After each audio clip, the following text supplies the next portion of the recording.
Assalamualaikum warahmatullahi wabarakatuh. Salam sejahtera bagi kita semua. Shalom, Om Swastiastu, Namo Buddhaya, salam kebajikan. Yang terhormat Bapak Susandi selaku dosen mata kuliah Bahasa Indonesia, dan yang saya banggakan teman-teman sarjana terapan keselamatan kesehatan kerja angkatan 2021. Puji syukur kehadirat Tuhan Yang Maha Esa yang telah memberikan rahmat kepada kita semua untuk melaksanakan praktikum bahasa Indonesia. Apa kabar semuanya? Saya harap semua dalam keadaan sehat tanpa kurang suatu apapun.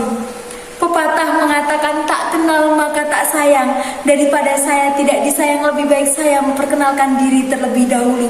Saya Elvira Dania Sofyan dari Sarjana Terapan Keselamatan Kesehatan Kerja, biasa dipanggil Elvira. Teman-teman yang berbahagia, pada kesempatan kali ini izinkanlah saya menyampaikan isu tentang kesehatan mental. Sederhananya, kesehatan mental memiliki ikatan dengan bagaimana kita memikirkan, merasakan, dan menjalani kehidupan sehari-hari. Bagaimana kita memandang diri kita sendiri dan orang lain, dan bagaimana kita mengevaluasi berbagai alternatif kehidupan dan mengambil keputusan. Kesehatan mental adalah hubungan yang harmonis antara manusia dengan dirinya sendiri, orang lain, bahkan Tuhan. Sebuah hubungan yang baik didasarkan cinta kepada Tuhan Yang Maha Esa dan orang lain. Hubungan yang baik dengan Tuhan menghasilkan kebaikan yang tulus dan tidak mengharapkan imbalan. Hubungan yang baik dengan sesama manusia menciptakan kehidupan yang damai, di mana sikap saling mengasihi dan tolong-menolong menghiasi segala sikap, ucapan, serta tindakan. Profesor Syam Yusuf dari Psikologi Pendidikan dan Konseling menjelaskan bahwa kesehatan mental adalah kondisi untuk mengoptimalkan perkembangan fisik, intelektual, dan emosional seseorang yang selaras dengan orang lain.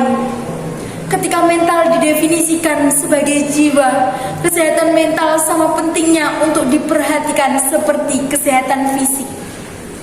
Teman-teman yang berbahagia, kalian sadar tidak jika isu kesehatan mental masih menjadi hal yang tabu untuk masyarakat Indonesia? Stigma terhadap pengidap gangguan kesehatan mental di Indonesia masih sangat kuat. Padahal berdasarkan Badan Penelitian dan Pengembangan Kesehatan Kementerian Kesehatan Indonesia, setidaknya ada 450.000 keluarga di Indonesia yang menderita skizofrenia atau gangguan mental jangka panjang. Sayangnya, isu kesehatan mental di Indonesia masih menjadi stigma yang dapat berdampak buruk pada penderita. Misalnya seperti diskriminasi dan dikucilkan dari masyarakat.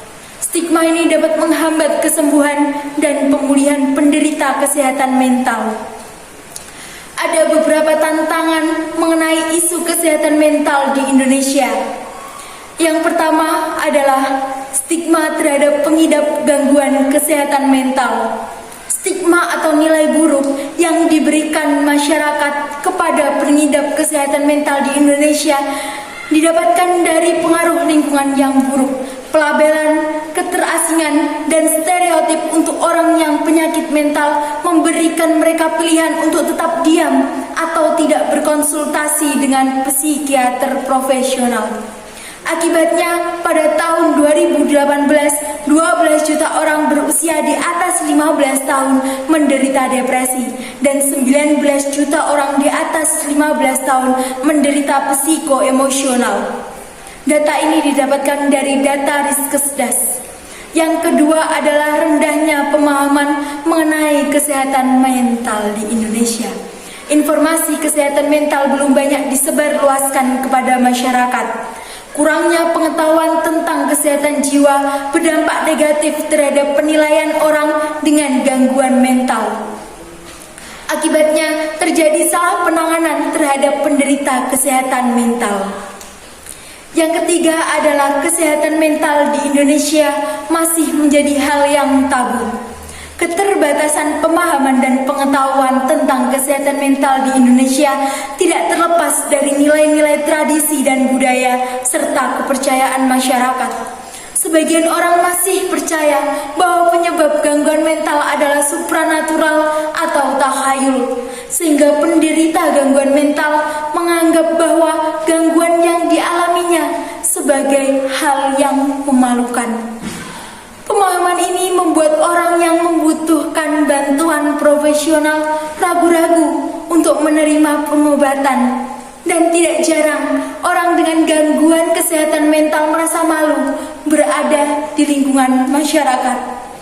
Yang keempat adalah diskriminasi terhadap pengidap gangguan kesehatan mental. Rendahnya kesadaran masyarakat seringkali berujung pada diskriminasi terhadap penderita gangguan mental. Bentuk diskriminasi bisa berupa perlakuan kasar, penghinaan, atau bullying. Tak jarang masyarakat menjauhi pengidap kesehatan mental serta keluarganya. 5. Akses terhadap kesehatan belum merata. Akses kesehatan mental di Indonesia masih sulit.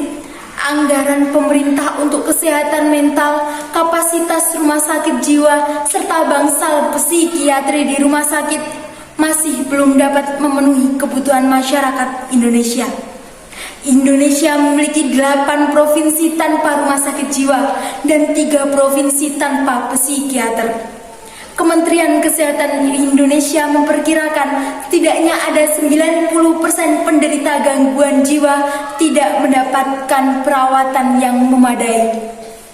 Teman-teman yang berbahagia, salah memahami isu kesehatan mental merupakan masalah serius bagi masyarakat. Meningkatkan kesadaran masyarakat, menghapuskan stigma, serta meluruskan prasangka terhadap pengidap gangguan kesehatan mental menjadi tanggung jawab kita bersama. Demikian pidato yang dapat saya sampaikan tentang isu kesehatan mental. Semoga dapat bermanfaat bagi kita semua. Ke kampus kita belajar, pakai baju dengan rapi. Semoga jadi bahan ajar. Cukup sekian, terima kasih. Wassalamualaikum warahmatullahi wabarakatuh. Shalom, Om Swastiastu, Namo Buddhaya, salam kebajikan.